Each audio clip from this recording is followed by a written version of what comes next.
finally, I found a small bridge of ice that had melted and dipped down 25 feet and crossed the entire 50-foot span to the other side. And so I pulled out my ice axe and began making steps down, one after another, 25 feet.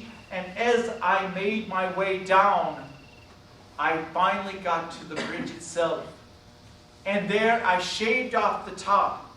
And I could hear the water racing down beneath the glacier, and realized that if I fell,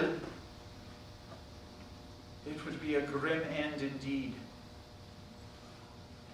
And I scooched my way across to the other side, and there I began making steps up 25 feet to the top. But think of Stickeen. When I began cutting the steps, he came up and he put his head on my shoulder. And as if in clear, proper English, he said, "No, no, no," and went running away. And I called to him from the far side, and I said, "Stickeen, I am so sorry that I've gotten you into this predicament. You cannot go back the other way, for I've heard the wolves calling with you howling, and they will surely eat you. And so, the only thing I can say is you must come now. You must come now. Or I will die myself, for I am freezing. And all I can do is promise that if you do not come now, I will come back for you tomorrow. But I must leave now. So this is your last chance. You must come now."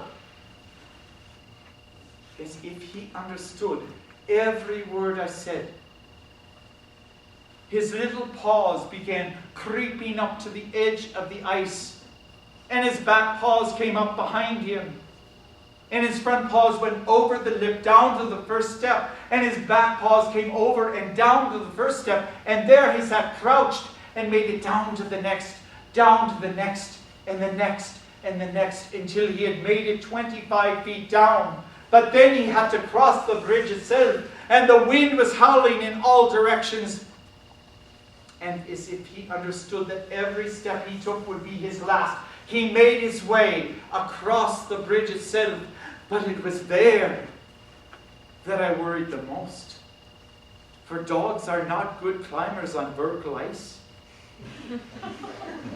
And I searched for a rope or a belt or anything, and I had nothing to help this little dog. But as if he must have realized that his fate depended on every move he made, suddenly I saw out of the corner of my eye, he made this move and made every step as if it would be his last to the very top. And then he ran by me and turned and came back, and from 10 feet away he launched and hit me in the face, and we landed on the ground crying and laughing. And Stickeen, I thought to myself, Moses himself would not have acted like this when the sea separated for him coming out of Egypt. And through Stickeen, I have seen with greater clarity, as if looking through a window of pure glass, our connection to these other beings, these dogs, these animals that we believe do not share our emotions. But surely Stickeen showed me all the range of emotions, of the joy that we experienced at the beginning of the day at play, of the terror that he experienced looking into his inevitable death, and then the exultation he experienced when he was saved. And through him I've seen with greater clarity our connection to all other mortal beings. And this is a good thing, for we are not alone. And ever after that, on this trip that we were making, when we made camp, and a campfire, I would be sitting there, and Stickeen would come up to me and lay his head on my leg, and gaze up to me with his big brown eyes as if to say, now that was quite an adventure.